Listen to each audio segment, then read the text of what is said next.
This episode of the podcast is brought to you by Cannassure. Cannassure Insurance Services creates insurance programs designed to grow and protect the cannabis industry. Cannassure's team of cannabis insurance experts are constantly innovating to solve the biggest coverage issues facing business owners. Cannassure's cannabis and hemp program includes the most comprehensive coverage in the industry, including the highest property limits, product liability, outdoor crop insurance to cover natural disasters, commercial auto insurance to cover delivery, workers' compensation, and much more. If you're currently looking for insurance coverage designed to help you grow, then contact Cannassure at cannassure.com. That's cannassure.com. Cannassure, cannabis insurance designed to protect and grow the cannabis industry. This episode of the podcast is brought to you by our friends at Regrow, the premier cloud-based cannabis supply chain management system. Question for all the cannabis operators out there. Are your SOPs tied directly to your cultivation plans? Can you easily manage your inventory and workforce and vendors from a single system? Can you manage compliance across multiple licenses and states? If you said no to any of these questions, you need to stop what you're doing and talk to the team at Regrow. Compared to other software systems on the market, when you choose Regrow as a strategic business partner, you'll get all aspects of regulatory compliance built in, with the added value of workforce management, inventory, SOP management, and reporting and metrics that allow for companies to scale successfully. Regrow is the single pane of glass view into your entire supply chain, and the software will help you increase your revenue while keeping your entire operation fully compliant. Give them a call or visit their website at regrow.io. That's regrow.io. Regrow, the premier cloud-based cannabis supply chain management system.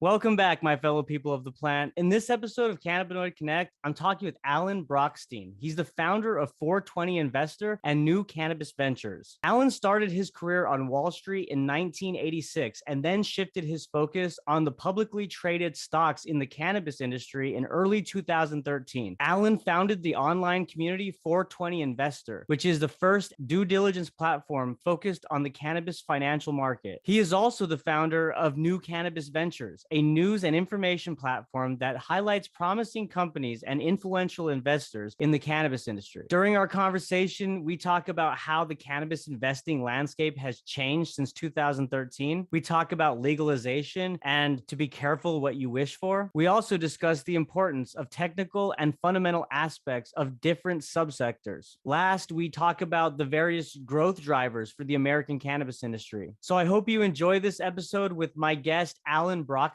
the founder of 420 Investor and New Cannabis Ventures.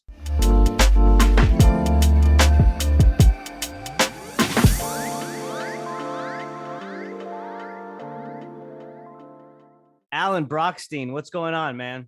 It is great to be here with a fellow Texan. That's right. We were just talking before we started recording. I'm out in Dallas. You're in Houston. And we're talking about cannabis in a state which is the most highly regulated in the country right now.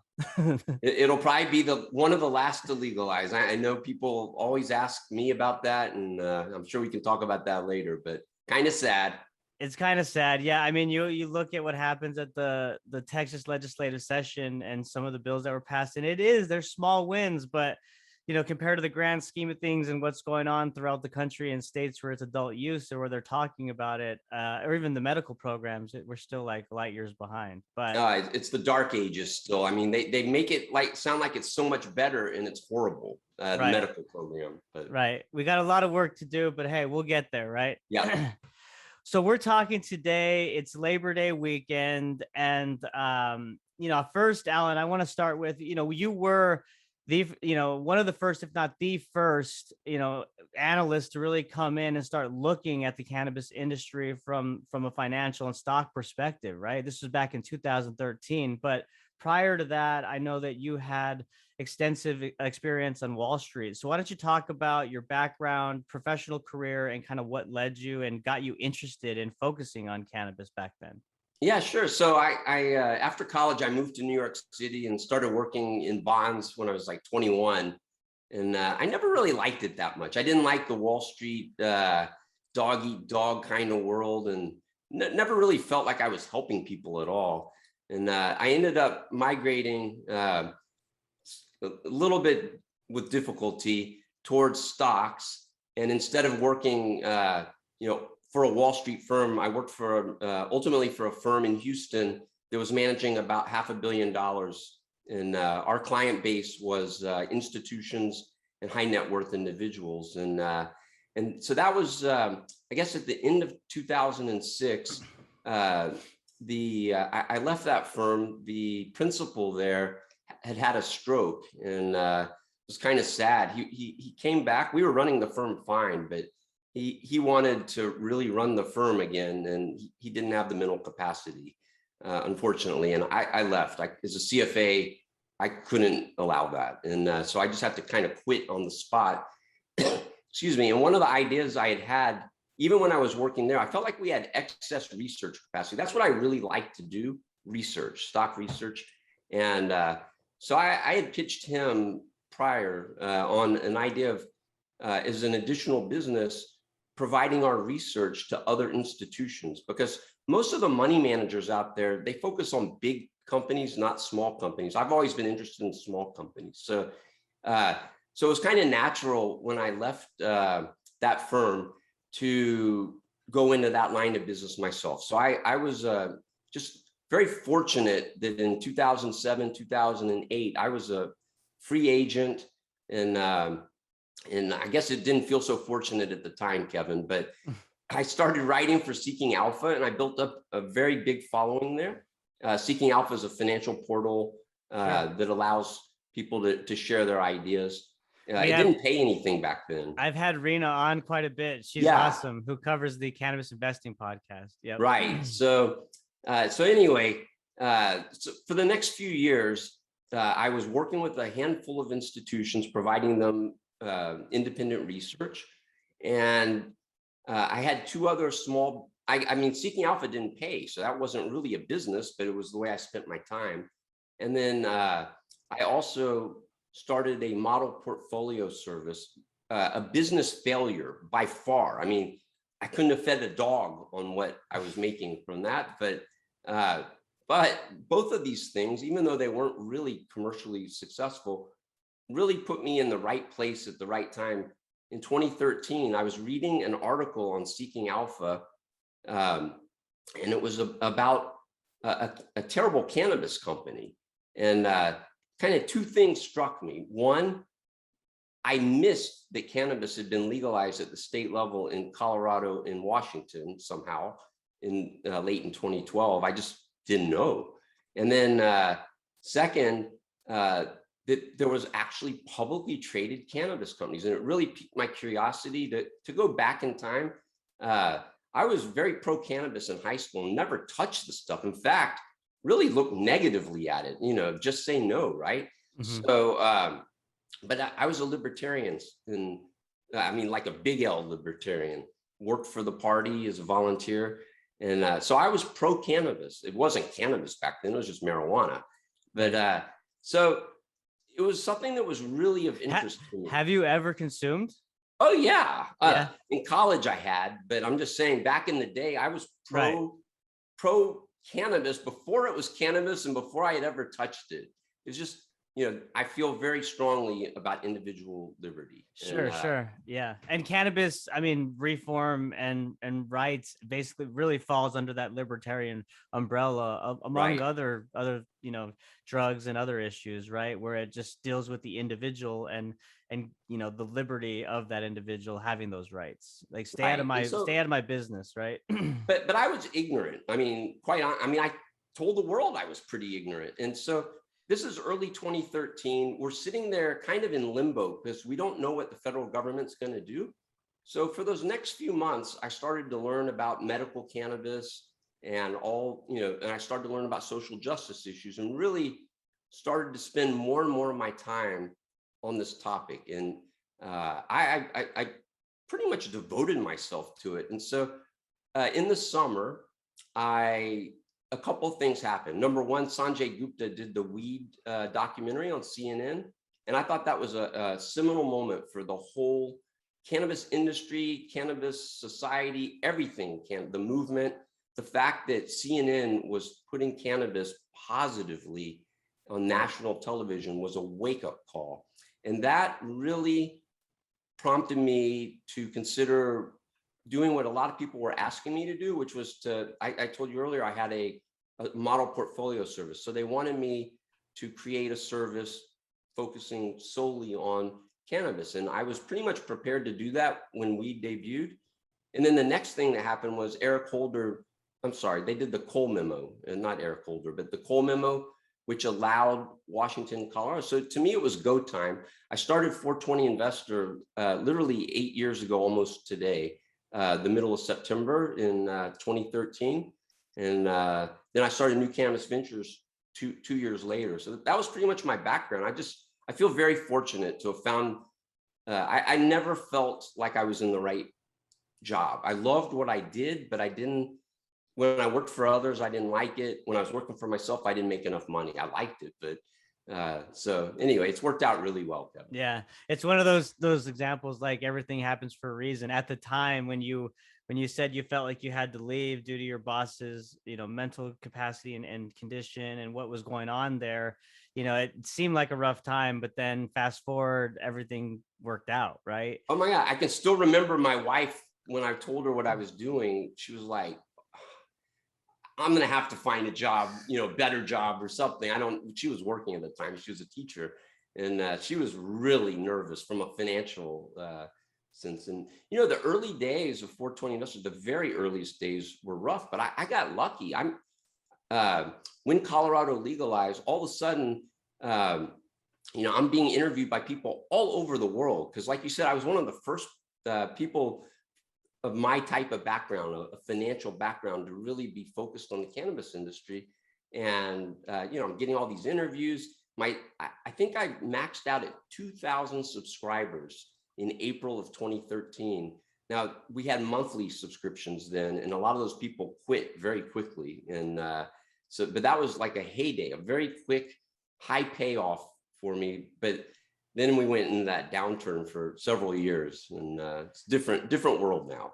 Yeah, well, and that's the perfect segue, because I wanted to talk to you about the investing landscape today as opposed to back in 2013. And there's a number of things that I'd like to cover, right? So one was just the landscape overall. Like, what do the companies look like? Yep. Mostly Canadian, I would imagine. Nope. No, that wasn't even a thing, right? Because Canada went legal when, in 16? Was it? Well, ultimately, the medical program in 13 kind of, but the public stocks really a little bit later. And then you're right, the legalization part ultimately was in 19, believe it or not. But in 19. Yeah. So let me start in the middle, because the CFA Society here in Houston, which I'm still a member of, they had asked me for years, or I guess a couple of years, to come speak to them at lunch. They have these luncheons, and I kept saying, it's not the right time. It's not the right time. And I think finally it was probably 2017, they asked me, I said, it is the right time. And so that was kind of when things, in my view, started to change. But to go to your question, when I told you, I read this article in early 2013, and I realized quickly that these were just penny stock scams. And most of these companies are either gone or they're still penny stock scams. There was really one company back then that was truly legitimate, and that was GW Pharma, which is now part of Jazz Pharma. And the rest of these, they were like pieces of paper, Kevin. They were not real companies. In fact, some of them didn't even have offices. They certainly didn't grow or sell cannabis, because you couldn't really do that and be publicly traded at the time. And they didn't even service the industry. They were all speculative pieces of paper. So a lot of people got excited in early 14 because they saw what was going to happen with the industry. They didn't understand that these companies weren't really the right kind of companies. And so if you fast forward, you mentioned, Canada had legalized for medical, and we started to see some of these companies go public at the time on the CSE. And then they started to migrate up those exchanges to higher exchanges. And it wasn't until 2018 that they started to trade on higher exchanges in the US. Kronos was the first one, made it to the NASDAQ. So to really get to the question, the US cannabis companies, there were really only a few of them by the summer of 2018. We're talking about 3 years ago. There was Ianthus and a company called Canna Royalty, which was eventually Origin House acquired by Cresco. And there really weren't any companies that were reporting revenue in mid 2018. And we started to see companies go public like MedMen, GTI, TrueLeaf, and then Cresco, Cureleaf. I'm probably leaving somebody out there. I don't mean to. So TerraSend is another. yeah, TerraSend went public as a Canadian LP, which is a small part of their business now. And they didn't really get in the United States till much later. It's kind of interesting, but good one. So today I can wear my CFA hat and actually have it make sense. Back then, I mean, I paid a private detective to do work on people to find out if they were, how shady they were. They were shady, but how shady they were. And that's not really the issue today. And so it's evolved in so many ways, Kevin. It's incredible. It sounds like it. And it sounds like, so when you first started, was that really the value proposition that you bring in with your prior experience, was to kind of let people know that, hey, like some of these companies are not legit, and here's some data and analysis around why, and like just kind of opening their eyes early on. And then of course now that's changed because there's more legitimate companies that are operating, so that's probably shifted as well. Is that that's exactly right. When I started, there were people that accused me of being paid off by big tobacco or big alcohol to bash the cannabis industry. And I don't think I ever bashed the cannabis industry. I bashed these terrible companies that were going to steal money from people. And, you know, a good example for some of your listeners that may be familiar, Cannabis Science, CBIS. It's no longer even publicly traded, but these guys were jokers. And so I spent so much of my time pointing to the flaws of these companies and warning people, and got a reputation as being the sheriff of the Wild West. And, you know, there's still, unfortunately today, there's still a lot, because it's such an attractive industry, there's still a lot of people that will take shortcuts and be pretend companies just to take advantage. Now, this happens in other industries. Like I don't really do psychedelics. Well, I don't do psychedelics, but I don't cover psychedelics either. I would do psychedelics before I cover them, probably. But I'm here in Texas, so but that's another example. Like now, a lot of these folks, and in fact, some of the same folks have moved into the psychedelics. Magic mushrooms is their venue now. But you know, back to what you're saying. The company we started, I was just looking at this. I can't even believe it, Kevin. We have something at New Cannabis Ventures called the Public Company Revenue and Income Tracker.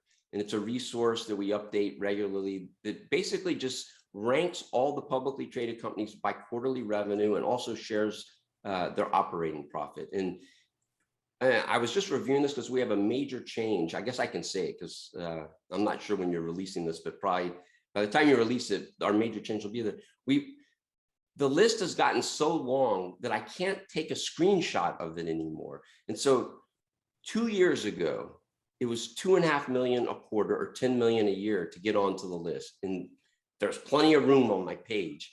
Now, last month, a month ago, we had to raise the minimum to 15 million or 60 million a year from 12.5. So it's really gone up a lot, but it just keeps getting bigger. So now I have to make 2 lists. And so what you're senior. And what you're saying there is that list is basically an indicator of how top performing these companies are by rank, right? So what you're saying is basically we've come a long way from where you started, in that there are more legitimate companies. There are more companies that are actually like doing what they say they're doing, right? Both on their balance sheet and in action, like within the industry. So it was all, you know, even in 2019, 2 years ago, these companies had gone public, and yes, they were legitimate companies, it seemed. I mean, MedMen didn't work out so well. GTI worked out real well, but it was hard to tell. The revenues for those companies were just starting. But here we are 2 years later, and you have companies like GTI that are doing over 100 million a quarter, or actually more than that, over 200 million a quarter. And they're actually, despite 280E taxation, generating a net income. Right. And I would imagine, like how you put it, like you were, you know, the sheriff of the Wild West at the time. Like, over the course of those years, I would imagine that you have this, I don't know what the right word is, not a sense of hesitancy, but like you want to make sure that you're doing due diligence.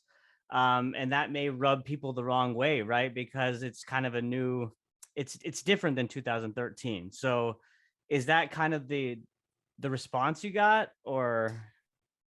Yeah, and I think, I have to be careful. I don't want to ever sound like an industry pumper either. Like I don't want to go 180. Like I was viewed, I think, incorrectly as an industry basher back in the day. And now I'm so positive. Sometimes I wonder if I'm like sounding like I'm just saying things because it makes business sense for me. And I always try to just be honest in every aspect of my life. So I hope that's not the case. But things are really looking good to me. And part of what's happened over the last few years, if you wanted to make money in cannabis stocks, you had to be in at the right time and you had to get out quickly. And this year's been a huge disappointment, only in one regard. I wasn't surprised that you had to get out in February. I was blowing the whistle. Things got way ahead of themselves, and we can talk more about why. But I've been very disappointed that here we are 7 months later since that peak in February. And, it's looking like the same old thing where cannabis industry isn't an investment, it's just a trade, and you got to be there for the election or for whatever it is. And I don't think that's the case, but I will admit to certain critics, that's what it looks like right now. Tell me more about the blowing the whistle and how we got ahead of ourselves. Tell me like what all went on there. What were your Well, thoughts? so there are a few mistakes that I think investors in general have made about this industry. And I think one of the ones that people regularly make, and the media is a big part of this, is thinking that the US cannabis industry is about federal legalization. And I've been saying for years a couple of things about federal legalization. And let me say first, I don't think anybody should be arrested for consuming cannabis. And I wish that were not the case. So what I'm going to say may sound like I'm for things staying that way. I'm definitely not. This is a state and local issue. The federal government should keep out. And I don't think anybody should be arrested for growing for themselves, for consuming or anything like that. I just want to be really clear. But federal legalization there's two things about it that I think investors don't understand. A, how complex it is and how long it will take. And B, how it may not be in the best interest of the companies that are building their businesses right now. And so coming into this year, we came off of just a banner Q4. I think the overall market was up 62% as measured by the new Cannabis Ventures Global Cannabis Stock Index, which was a great quarter. But to put it in perspective, I think it was only up 5% last year. It crashed during the pandemic and then rallied back, essentially unchanged. And so we came into the year, Kevin, and some of the things I was looking at from a technical standpoint from stocks was suggesting that we might be heading full speed towards a wall, which is a tough thing as an investor, because like if you think the wall is 10 miles down the road, you don't slam on your brakes right now. You wait till you get closer to the wall. And so, as you recall, in early January, the Democrats pulled a surprise and got, the slimmest of margins of control over the Senate possible. And the world went crazy and people started buying stocks like Tilray and Canopy Growth, which was insane to me. I remember that. Yeah. But even the American cannabis stocks, and I can remember, and I know you remember this day. I don't remember the date, but it was President's Day in mid-February. My lights went out. I'm sitting there typing up a research piece for my subscribers at 420 Investor on valuation. So coming into the year, I was warning that we were heading towards this wall.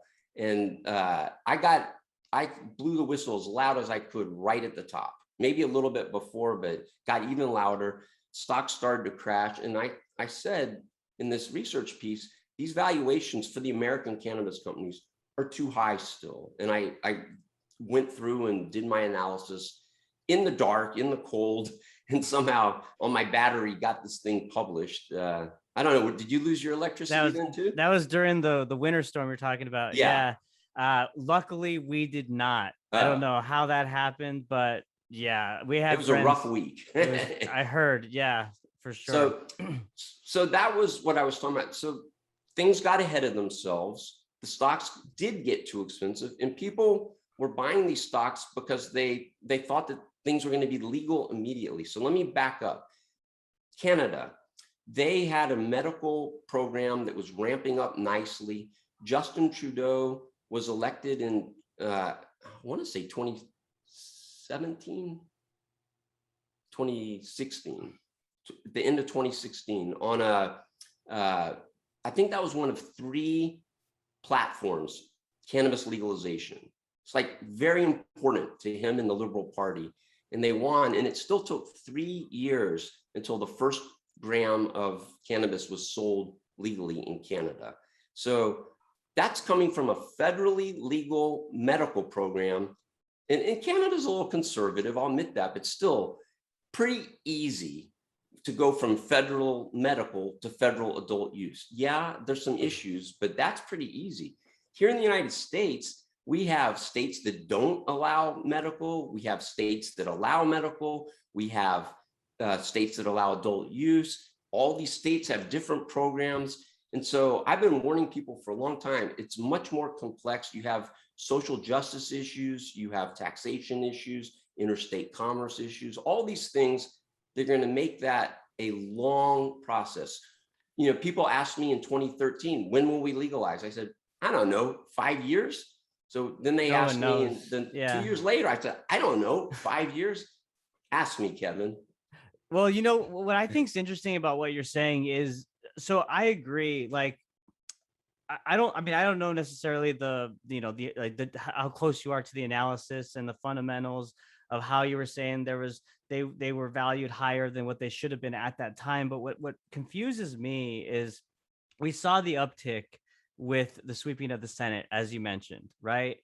And some of those moves there. But then when you know, as of recent, Senate Majority Leader Chuck Schumer, along with the other senators, Booker and I forget Wyden, they're introducing this draft bill and nothing happens, right? Well, so I think what's happening is the other point I've been making for years, which is be careful what you wish for, because do we really want the FDA regulating cannabis? I don't think so.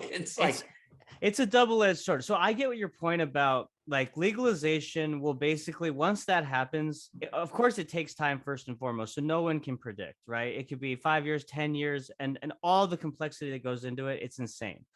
But I also see the good for the investor, the retail investor, right? Because you're able to grow with these companies, right? There's that, it gives room for consolidation, M&A.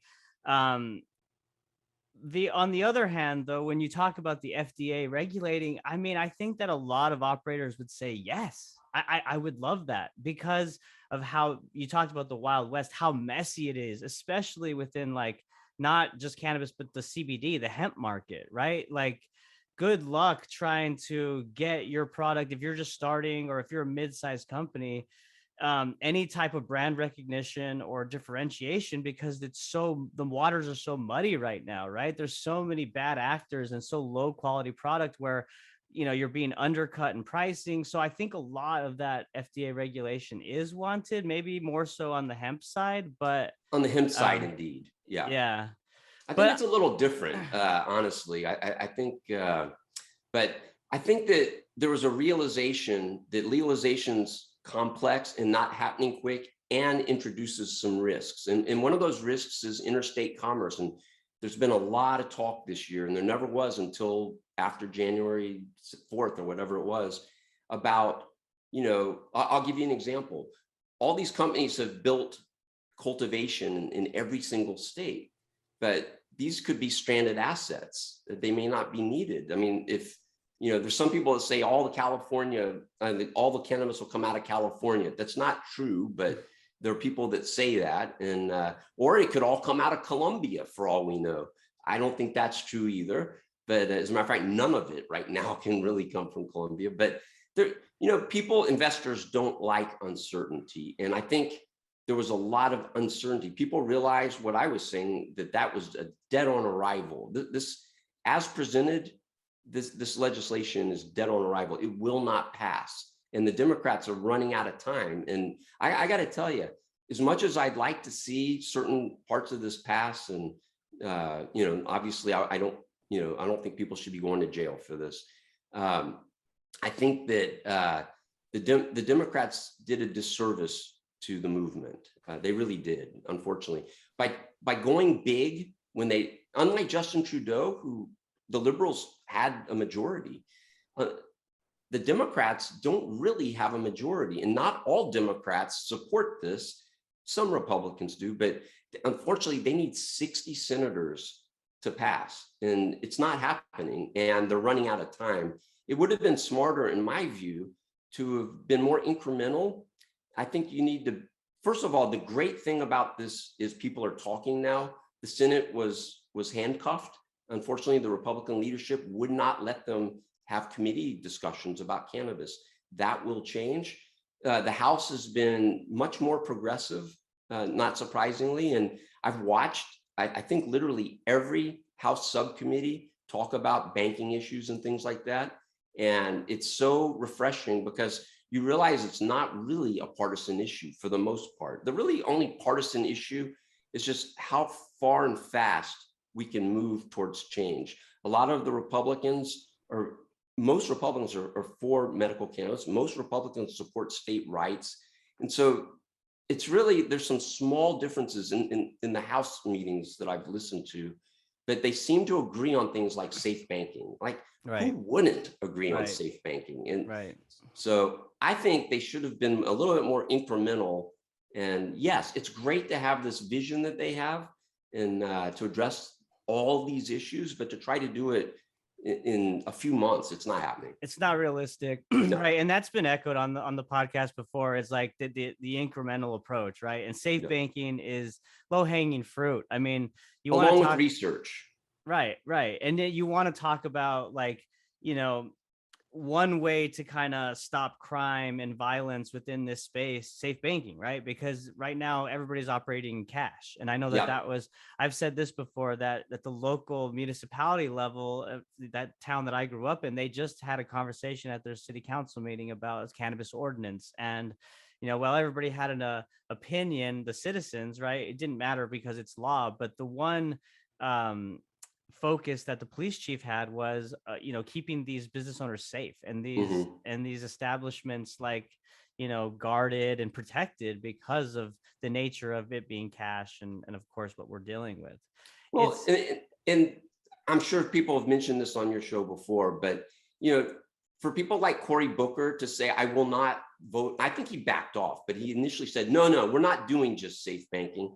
But what he doesn't appear to understand is that there are a lot of minorities entering the business right now, and the way that we're set up right now, they're not able to access capital, and expanding access to capital will help entrepreneurs in general. No, for sure. And it's funny you mentioned Booker, because I know that the Wolf of Weed Street actually came out against him, talking about that, and basically kind of saying that you don't really know what you're talking about because there are other unintended consequences that happen as you pass safe, right? And it's a lot of the things that we talked about now. I think that even supercharged a discussion where he went on Yahoo Finance with someone and actually kind of retracted his words a little bit, right? And it's good that the industry is pushing in that way.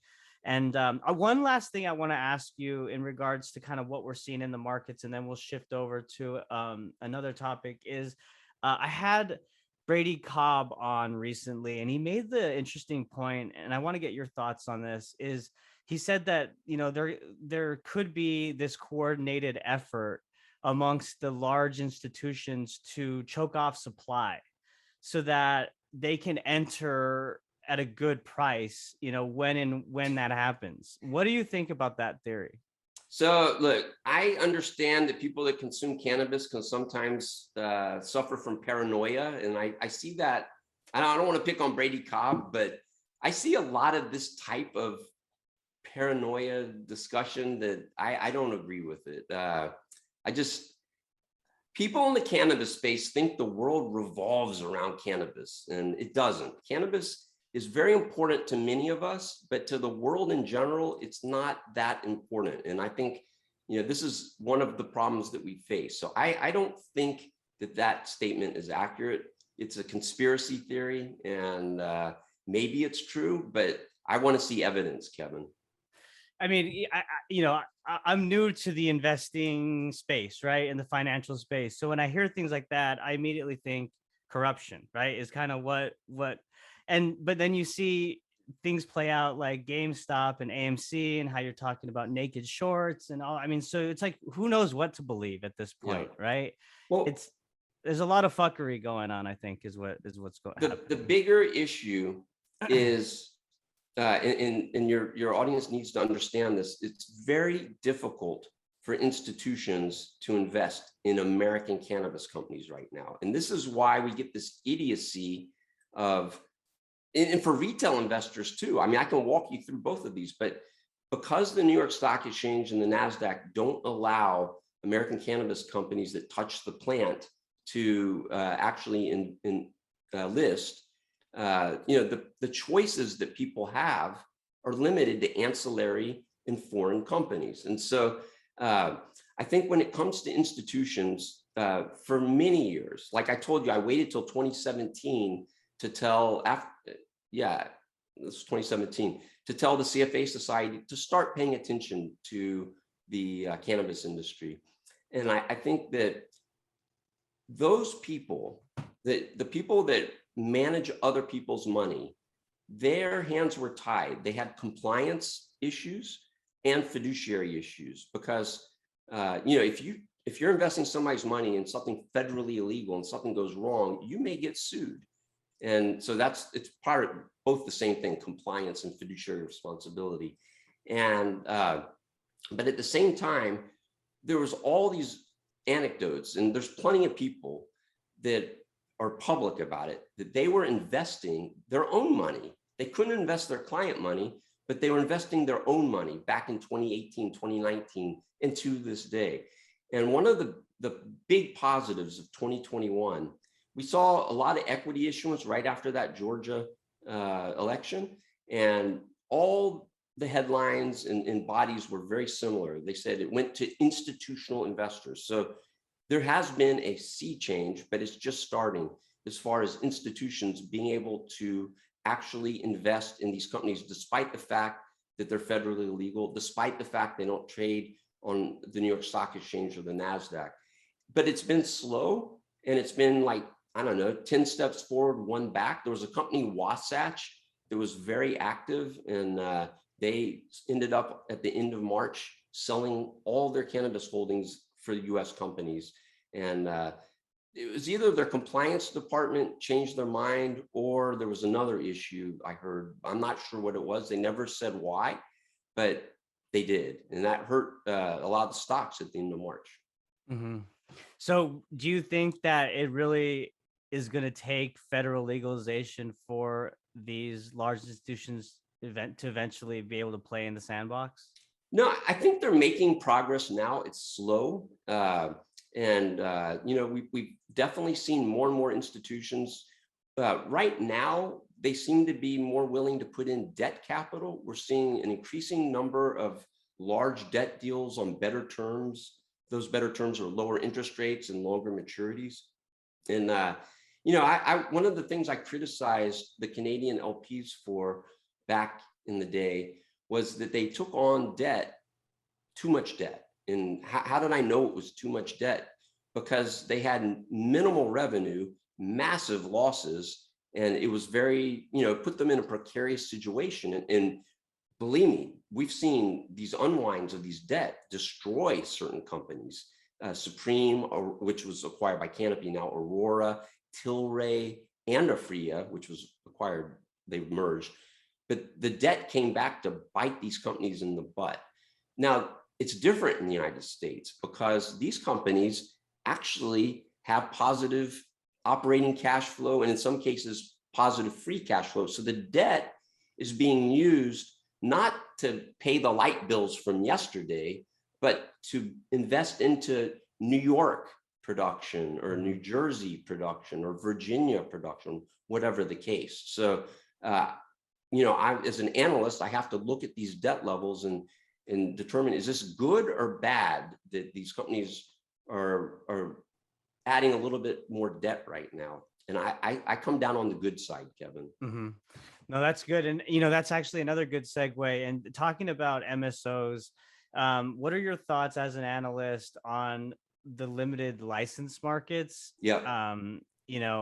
Is that a good strategy, a bad strategy? What do you think? So it's not a bad strategy. I want to be really clear about that. And just for your listeners that aren't really familiar, as I said earlier, every state's different at the adult use or medical. They're all different. More differences than similarities, although they're getting, they're learning and they're making changes. So they are becoming more similar in some ways. But one stark contrast between certain states, and it's a little bit of a misnomer, and I'll explain why if I can remember in just a minute. But what you said, limited license states. And so you get a state like California that theoretically is 100% unlimited. Anybody that wants a license can get one. It's like Canada. And then you get a state like Florida, which has a fixed number of licenses and also requires everybody who wants to sell a gram of marijuana to make it, grow it, and process it. So that's as strict as you can get. 100% vertical integration. I think 22 licenses. I forget how many they have. But then you have, other states like Massachusetts. They have a lot of licenses, but they cap them. You can only have a certain size grow, certain number of dispensaries. Pennsylvania, it's a bigger number than it used to be, but it's a certain number of dispensaries. So then, people will like those states because when you limit business, it can make it more profitable.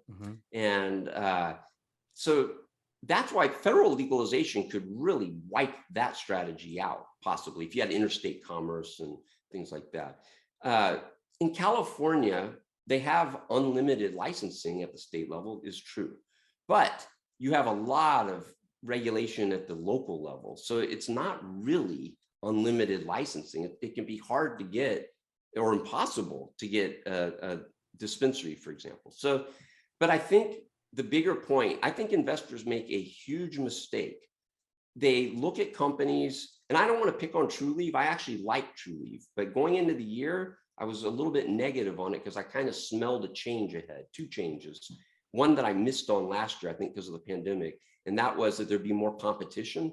But two, that, they were going to figure out if they want to be a big national cannabis player, they had to start moving. They've been very incremental. So my view on Trulieve at the beginning of the year was that investors were not going to necessarily look positively, even though they should, because the margins and everything that they were going to do, by definition, had to be worse than what they were doing in Florida for more reasons than you can imagine. Like, number one, they got, I don't want to say lucky, but they were in the right place at the right time and did a great job to get the leadership position in Florida. They will never, ever in any state be able to replicate that. So kind of by definition, they weren't going to be able to do that. But like I said earlier. And do you think they won't do that because they've spent so much incremental time in Florida that like all the other players are moving into these different states? It's like playing catch up? No. Just to be clear, I'm not trying to denigrate Trulieve at all. It's a function of their margins were so high because they were a market leader, and but more importantly, the vertical integration in Florida was an issue. So whatever they were to do would be incrementally negative to their margins, no matter what. They weren't going to be able to. They did a great job in Florida. It was, let's do a baseball analogy. You hit 2 grand slams in one night. I don't know if anybody's ever done that, but when you're going to do that again, you're not. So I think that was a big issue. So in general, the mistake that I think a lot of investors make, I was just using that as like a huge example of it, but there are certain companies out there that aren't willing to go into states like California because they're not limited license. And I would just say, I really respect certain companies that are taking lower margins and slugging it out in a hyper competitive state that's a huge state that maybe one day will be where all the cannabis comes from. We don't know, but certainly we're already seeing evidence that California brands do play well on the East Coast. We're seeing real-time evidence of that right now.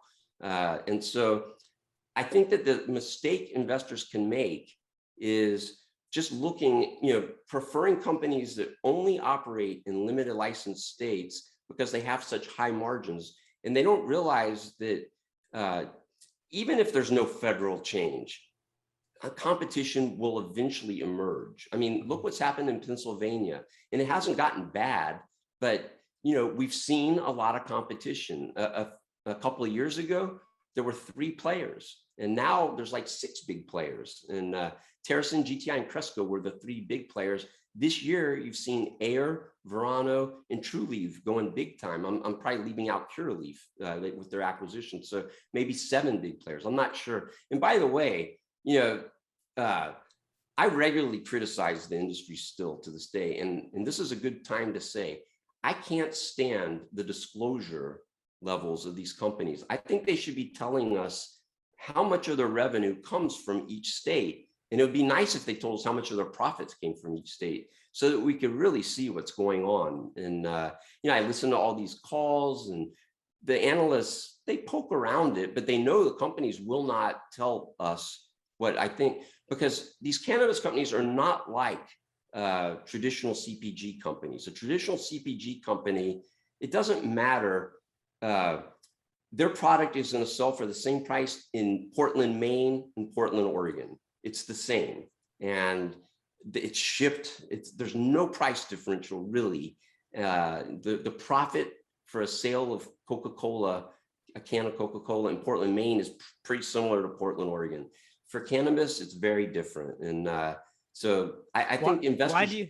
Why do you think it is that they disclose that information? Is it Don't disclose it. Or they don't, don't disclose it? Is it because you think that, is it because from their perspective, maybe like because state by state, it's so different and with the regulations, and that probably that would affect maybe their cost and production and overall operations? Or, what would be their reason to not disclose? Okay, honestly, I've talked to a lot of these people off the record, and the reason is nobody else does. I think that's a terrible reason.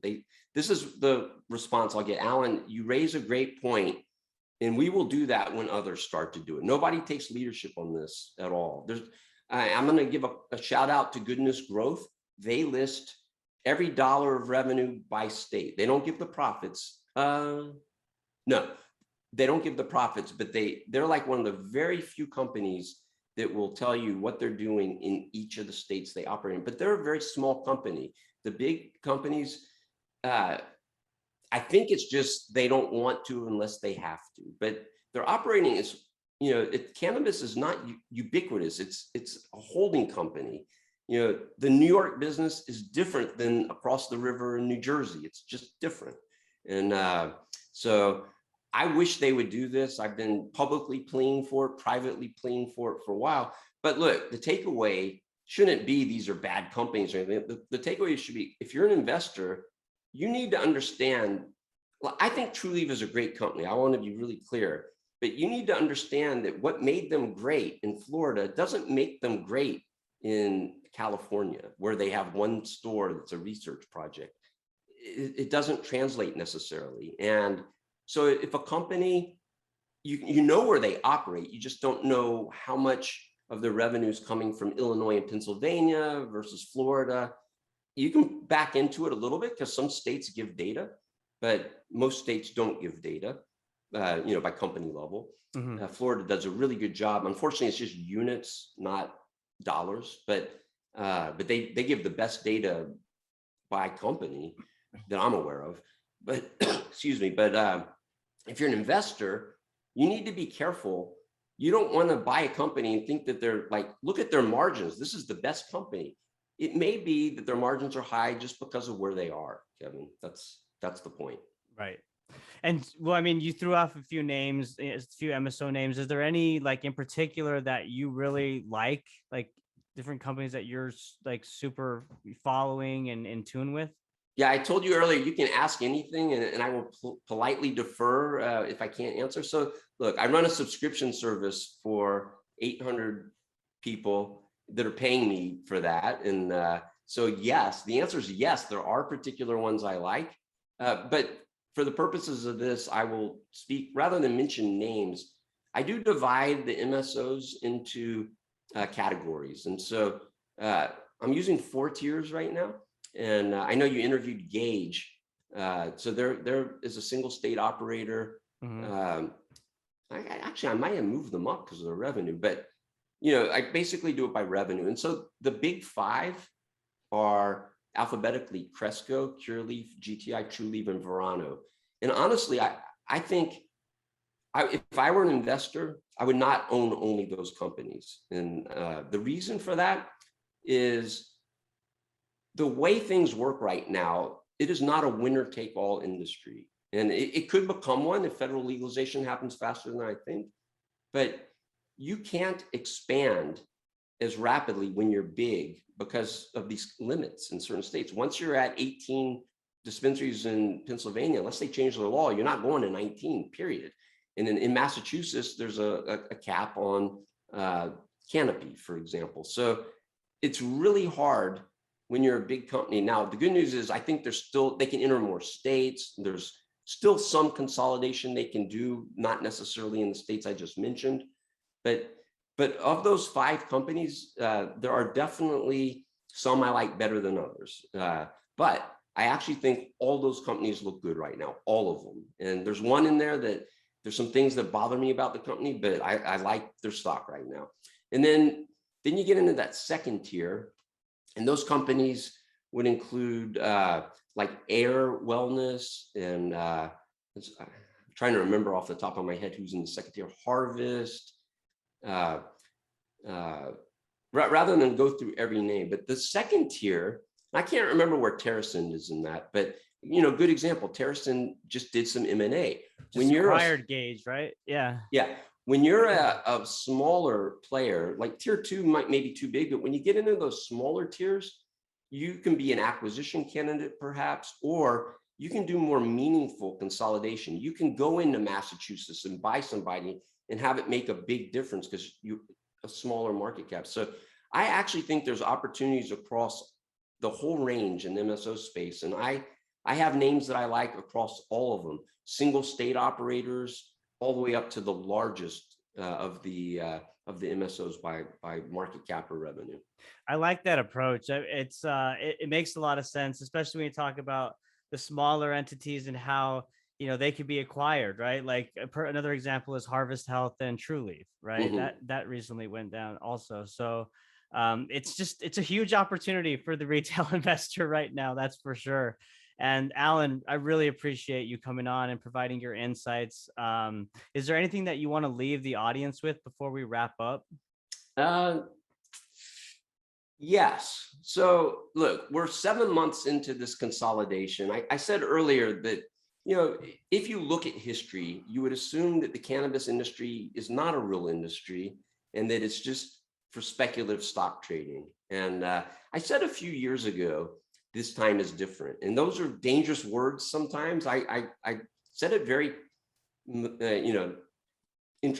a lot of thought. Because I know when you think something's different, it's really the same. And but I really do think things are different. I've been following the space for 8 years, and I've watched it evolve in so many ways. And even today, when we're recording, we just published our newsletter discussing an issue that investors don't even talk about that much: corporate governance. But there's been some real corporate governance challenges, let's say, for the American cannabis space, and things are getting much better. The complexity of these multiple voting shares and super voting shares is going away.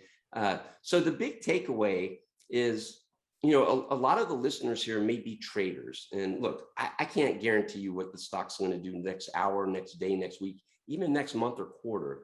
But for the investors out there, there's a unique opportunity here, in my opinion, because you're not competing with large investors, and there's a mismatch right now. The companies that are seeing the highest growth right now, and they are generating profits, but they need capital to build out for more growth. That's just the way it is. And while they have enough capital right now, and I don't see equity raises as being a big thing, we're seeing, like I said earlier, a shift to debt. There's just not a lot of demand for their stock right now.